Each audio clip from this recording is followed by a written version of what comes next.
Hello guys, আমরা brush machine মেমনন brush মেশিনের counter pile কিভাবে লাগানো হয় সেটা দেখতেছি।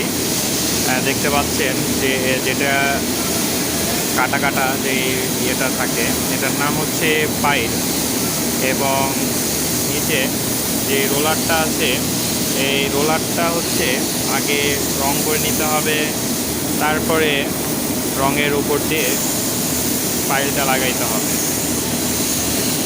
এই প্লেটটা 24 মিলিমিটার, আর হচ্ছে এটার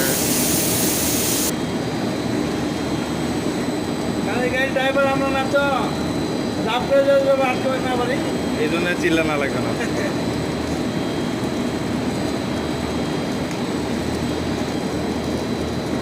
এইসব লোক হলো আগামের লোক, কামের লোক।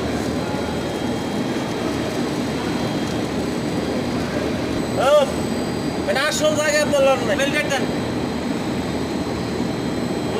একটু সামনে সামনে চালান, একটু সামনে চালান।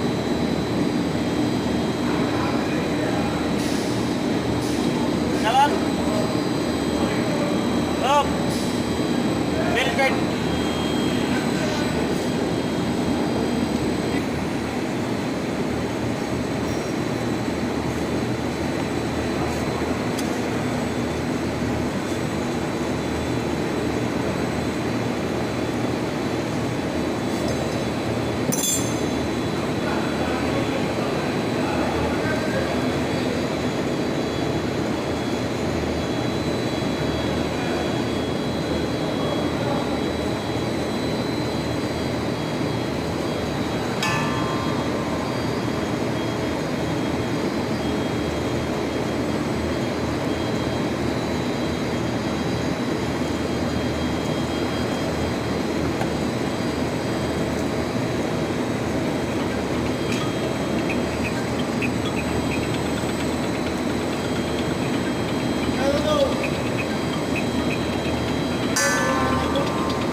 চালান, সামনে চালান।